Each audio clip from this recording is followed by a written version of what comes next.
But financially problem రాలేదా? యూట్యూబ్‌లో స్టార్టింగ్‌లో ఓకే. ఓకే. ఉండే గాని బట్ తర్వాత రెవెన్యూస్ పడిపోవడము, యూట్యూబ్ రెవెన్యూస్ డిక్రీజ్ చేయడము, తర్వాత కరోనా పీరియడ్ ఫినాన్షియల్లీ ప్రాబ్లమ్ రాలేదా? యాక్చువల్‌గా అయితే ప్రాబ్లమ్ వచ్చిందండి చెప్పాలంటే. హ్మ్. కొంచెం ఎక్కువనే అంటే నేను యాక్చువల్‌గా విషయం ఏంటంటే నేను ఇది స్టార్టింగ్‌లోనే నాకు మ్యారేజ్ అయిపోయింది. అంటే హ్మ్. నాకు మ్యారేజ్ అయిన తర్వాతే నేను యూట్యూబ్‌కొచ్చా. ఓకే. హ్మ్. ఈవెన్ నౌకా ఫ్యాక్టరీలోకి వచ్చేటప్పటికి నాకు మ్యారీడ్ నేను.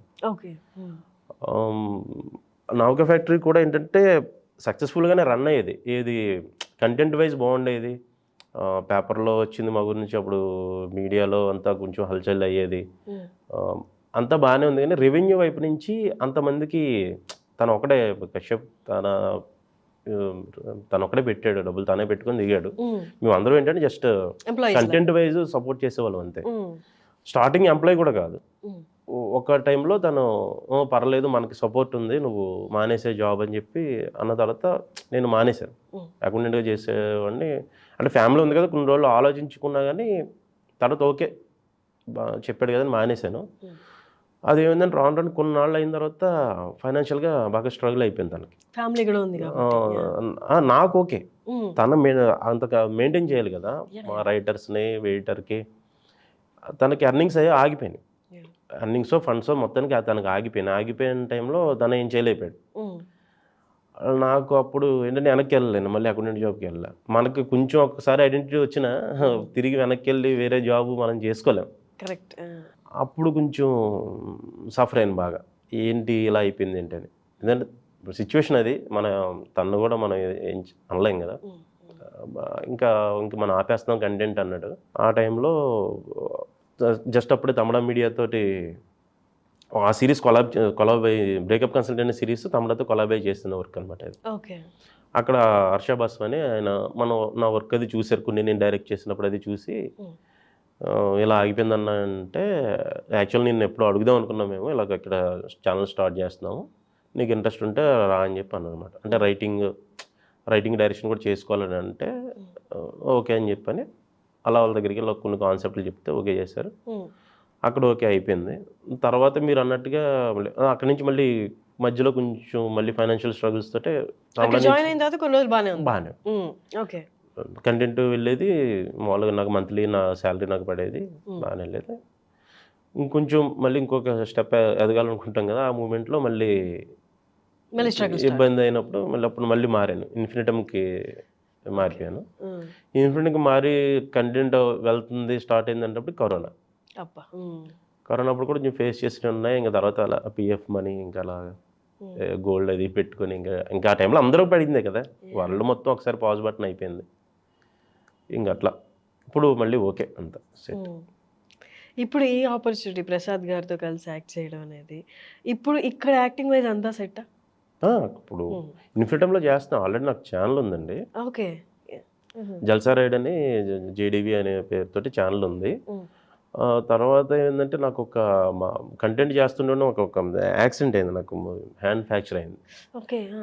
దీని తర్వాత కొంచెం గ్యాప్ తీసుకోవాల్సొచ్చింది. ఓకే. ఆ టైంలో రైటింగ్ కూడా నేను కొంచెం పక్కన పెట్టి ఓన్లీ ఎప్పుడైతే అది రైటింగ్ నేను పక్కన పెట్టానో కంటెంట్ కొంచెం డౌన్ అయిపోయింది. హ్మ్. అంటే ఓన్లీ యాక్టర్‌గా ఉందాం అనుకునే టైంకి. ఇంక అక్కడి నుంచి గ్యాప్ రావడం అలా, అలా, అలా వేరే వాటిలో చేస్తుండడం. హ్మ్. ప్రసాద్ బెహ్రా వచ్చాడు ఆఫీస్‌కి. ఇక్కడికొచ్చాడనే ఎప్పటినుంచో ఇలాగ చేద్దాం అనుకుంటున్నాం కదవే మన దాంట్లో ఇది అని అలా హ్మ్. సెట్ అయిందది. హ్మ్. 'ప్రసాద్ బెహ్రా'తో వర్కింగ్ ఎలా ఉంటది? ఫుల్ ఫన్ అండి ఆ! వాళ్ళతోటి. సరదాగుంటది. నవ్వుకుంటూనే చేసుకుంటూ ఉంటాం. అంత ఎమోషనల్ సీన్ చేసినప్పుడు కూడా యాక్చువల్ బ్లోపర్స్ వస్తున్నాయి ఆ! తన ఛానెల్‌లో. ఓకే. ఆ! మీకు అది చూస్తే అర్థమైపోద్ది. బట్ ఆహ్, చాలా మందికి మీ వీడియోస్ ఇప్పుడు రిలాక్సేషన్ తెలుసా? మీ అదే వీడియోస్ పెట్టుకొని వాళ్ళ లైఫ్‌లో ప్రాబ్లమ్స్‌ని కంపేర్ చేసుకుంటూ అవును. ఓకే. ప్రాబ్లమ్స్ ఉన్నప్పుడు మనం డిప్రెషన్‌లోకెళ్ళాల్సిన అవసరం లేదు. దాన్ని గూడా కొంచెం నవ్వుతూ దాటేయొచ్చు చేసుకోవచ్చని. ఆ! అన్నది 'ప్రసాద్ బెహ్రా' వీడియోస్‌లో చాలా ఆ! బాగా అవును. తనకి ఏంటంటే రైటింగ్ తనకలా సెట్ అయిపోయింది. అంటే ఇప్పుడు ఒక కామెడీ అంటే ఫుల్ కామెడీ ఎళ్ళిపోతాం. హ్మ్. లేదా ఎమోషనల్ కంటెంట్ అంటే ఎమోషన్ ఎళ్ళిపోతూ ఉంటది. తనేంటంటే ఇలా ఎమోషన్ తీసుకెళ్తున్నప్పటికి టక్కుమని ఒక జోక్ పడతది. ఆ! అది నచ్చుతుంది జనాలకి. ఆ అవును. ఫార్మాట్ నచ్చింది బాగా. హ్మ్. దానివల్ల మీరన్నట్టుగా నిజంగానే అంటే చాలామంది చెప్తుంటారు కూడా అంటే ఏంటి బాధలు మర్చిపోతున్నారా నిజంగా అంటే మనకే అలాంటివి తీసుకున్నప్పుడు నిజంగా ఒక్కోసారి ఆశ్చర్యం కూడా ఉంటది. యాహ్! ఏంటి గు ఏంటి గురు ఇంక బాధలు మర్చిపోయేంత కంటెంట్ మనం ఇస్తున్నావా అని అంటూ హ్మ్. ఉంటాడు. హ్మ్. సో సో మీకు అంటే ఇప్పుడు సొంతగా పెళ్లి వారం అండి తర్వాత ఇంకేదైనా కొత్త సిరీస్ మీకు ఓన్గా రాయడం యాజ్ ఎ రైటర్ డైరెక్టర్గా ఏదైనా స్టార్ట్ చేయబోతున్నారా? ఆ! ఉందండి. ఓకే. ఇప్పుడు ఒక 10 డేస్ నేను గ్యాప్ తీసుకుంటున్నా. ఇది పెళ్లివారం నుండి అయిపోతది. అయిపోయిన తర్వాత అనుకుంటున్నాను మిడిల్ క్లాస్ ప్రాబ్లమ్స్ మీదే ఒకటి అనుకుంటున్నాను. అది కొంచెం కామెడీగానే వెళ్దామని చెప్పి. అంటే అది కూడా కొంచెం అదే ఫార్మాట్ అదే ఉంటది గానీ, ఒక wife and husband middle class family పెళ్ళైన దగ్గర నుంచి స్టార్టింగ్ నుంచి అది ఎలా ఉంటదని మెయిన్ ఈ 2 క్యారెక్టర్సే ఉంటాయి. వీటితో వెళ్దాం అనుకుంటున్నాం. ఈ హోల్ ప్రాసెస్‌లో మీ వైఫ్ నుండి నాకు తెలీదు మీరు మ్యారీడ్ అవును. ఇప్పుడు చెప్పారు కదా! అవును. మీ వైఫ్ నుండి ఎలాంటి సపోర్ట్ ఉంది? అంటే ఇది మనకు తెలిసిందే. అందరికి తెలిసిందే అన్‌సర్టెన్ కెరియర్ ఇది. అవును. వర్క్ ఉన్న రోజు ఓకే. వర్క్ కొన్నిసార్లు ఆగిపోయి నెలల తరబడి అవును. ఖాళీగా ఉండాల్సిన సిట్యుయేషన్. అలాంటి టైంలో వైఫ్ నుండి సపోర్ట్ ఎలా ఉంటుంది? యాక్చువల్‌గా తను అంటూ లేకపోతే ఫీల్డ్‌లో ఉండేవాడిని కాదు నేను. ఒకటే మాట. అంటే ఇప్పుడు నేనంత చేసుకుంటున్నాను వచ్చి అంటే నెక్స్ట్ ఫ్యూచర్ కూడా నా ఇందులోనే అని అనుకోగలిగేంత కాన్ఫిడెంట్‌గా ఉన్నానంటే ఓన్లీ తన వల్లే. తను కూడా తను ఫస్ట్ నుంచి నాకు సపోర్ట్ ఇస్తూనే ఉంది. తన జాబ్ అంటే కొన్నాళ్ళు ఇప్పుడు అమ్మాయిలకి ఇప్పుడు పెళ్లి తర్వాత కంటిన్యూ చేయడం కుదరదు. మళ్ళీ పిల్లలు గ్యాప్ ఇట్లా ఉంటది కదా! అలా ఒక్కొక్కసారి ఆగుతూ ఉండేది. మళ్ళీ చేసుకుంటూ ఉండేది. కానీ ఏ రోజు అంటే ఆ జనరల్ వైబ్స్ ఉండే ఇదిలో ఎప్పుడూ లేదు తను. తనకు తెలుసు. తను ముందు నుంచి మాది లవ్ మ్యారేజ్. ఓకే. నాకు ఇంట్రెస్ట్ అని తనకు తెలుసు ముందు నుంచి. తనే సపోర్ట్ చేస్తుంటది. ఇప్పుడు ఇన్ఫోసిస్‌లో చేస్తుంది తను.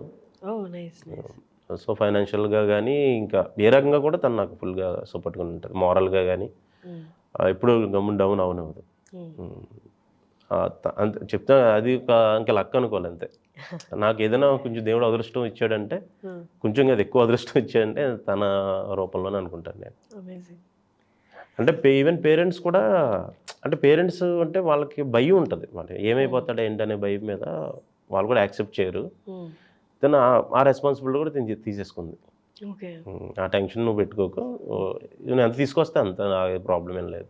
అంటే తను జాబ్ చేస్తున్నప్పుడే కాదు, లేనప్పుడు కూడా అలాగే. అంత సపోర్ట్ ఉంటే మనకి వర్క్ కూడా ఎక్కువ కాన్సంట్రేట్ చేసి చేయొచ్చు. అవునండి. మిగతా ఏమి అవును. ఆలోచించకుండా. ఖచ్చితంగా. అది నాకెప్పుడు తనని మానిపించేద్దామా అన్నట్టు ఉంటది. అంటే తను రిలాక్స్‌డ్‌గా ఉండాలి అన్నట్టు ఉంటది. ఇంక చూడాలి.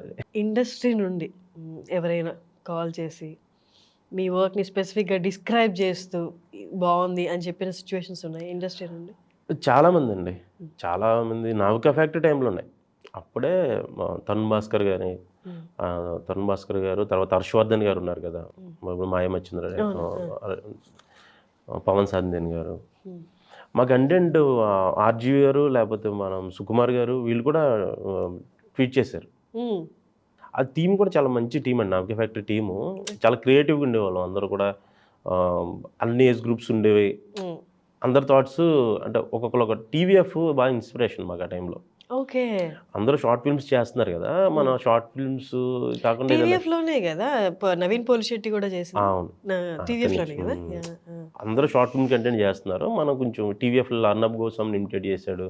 ఆ టైంకి సల్మాన్ ఖాన్ ఏదో బాయ్ హో అని ఒకటి వీడియో ఇవన్నీ వచ్చేవన్నమాట. అరే ఇలా మనం ఎందుకు క్రేజీగా చేయకూడదు తెలుగులో అని చెప్పేసి అలా మాట్లాడుకున్నప్పుడు వచ్చిందే అది మీరు చూసిన ఆర్కేఎస్ బుక్ వీడియో అట్లా. అలా స్టార్ట్ చేసామది. ఆ టీం కూడా అంతా బాగుండేవారు అంతా కూడా. ఇప్పుడు అందరూ ఫీల్డ్‌లోనే మాక్సిమం ఉన్నారు. బట్ ఏంటంటే వాళ్ళకి కంపల్సరీ ఎర్నింగ్ చేయాలనే ఇదిలో లేరు. ఇంకా పేరెంట్స్ ఇదిలో ఉండడం వల్ల వాళ్ళు నాకేంటంటే ఎర్నింగ్ మనం ఆపకూడదు కదా! అందుకని యూట్యూబ్‌లో నేను కంటిన్యూ అవుతున్నా. మిగతా వాళ్ళు యూట్యూబ్ అంతా కూడా ఆపేసి వాళ్ళు ఎవరికాళ్ళు సినిమాల్లోనే ఉన్నారు గానీ ఎదరికి ఇంకా ఎవరు రాలా. ఒకళ్ళు మ్యూజిక్‌లో ఉన్నారు. కౌశిక్ తను మాత్రం ఆల్రెడీ మూవీస్‌లో చేస్తున్నాడు హీరోగా. 2, 3 సినిమాలు రిలీజ్ అయినాయి. ఇంక మిగతా వాళ్ళు కూడా రైటింగ్, డైరెక్షన్ ఛాన్సుల్లో అలా ఉన్నారన్నమాట టీమ్. అక్కడ టీమ్ కొంచెం విడిపోయినా ఎవరి ప్రాసెస్‌లో అలా ఉన్నారు. మళ్ళీ అందరూ కలిపి వర్క్ చేస్తామేమో చెప్పలేం.